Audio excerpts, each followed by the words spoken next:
সাত সকালে ভয়াবহ এক দুর্ঘটনার খবর দিয়ে শুরু করছি আজকের ভিডিও। ঢাকা মাওয়া এক্সপ্রেসওয়েতে যাত্রীবাহী বাস ও বিকল ট্রাকের সংঘর্ষে প্রাণ গেল একজনের। আহত হয়েছেন অন্তত ১৫ জন।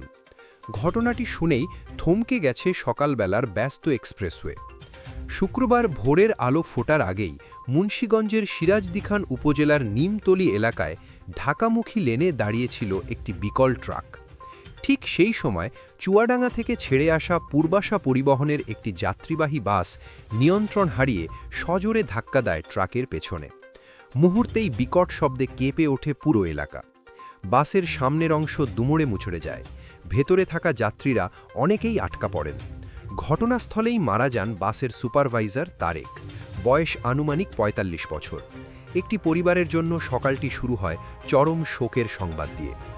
দুর্ঘটনার পরপরই খবর পেয়ে দ্রুত ঘটনাস্থলে পৌঁছায় মুন্সিগঞ্জ ফায়ার সার্ভিস ও সিভিল ডিফেন্স। সিরাজদিখান ও শ্রীনগর ফায়ার স্টেশনের ৩টি ইউনিট যৌথভাবে উদ্ধার কাজ শুরু করে। আহত ১৫ জনকে গুরুতর অবস্থায় উদ্ধার করে বিভিন্ন হাসপাতালে পাঠানো হয়। নিহত ব্যক্তির মরদেহ হাইওয়ে পুলিশের কাছে হস্তান্তর করা হয়েছে। ফায়ার সার্ভিস জানায়, দুর্ঘটনার কারণে প্রায় আধ ঘণ্টা ঢাকা মাওয়া এক্সপ্রেসওয়েতে যান চলাচল ব্যাহত হয়। তবে দুর্ঘটনা কবলিত যান সরিয়ে নেওয়ার পর পরিস্থিতি এখন স্বাভাবিক। হাইওয়ে পুলিশ জানিয়েছে, দুর্ঘটনার বিষয়ে আইনগত ব্যবস্থা নেওয়া হচ্ছে।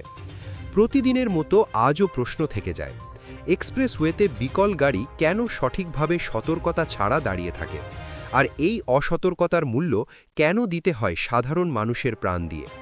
আপনার মতামত কি? এই ধরনের দুর্ঘটনা রোধে কী ব্যবস্থা নেওয়া উচিত বলে আপনি মনে করেন? কমেন্টে অবশ্যই জানাবেন।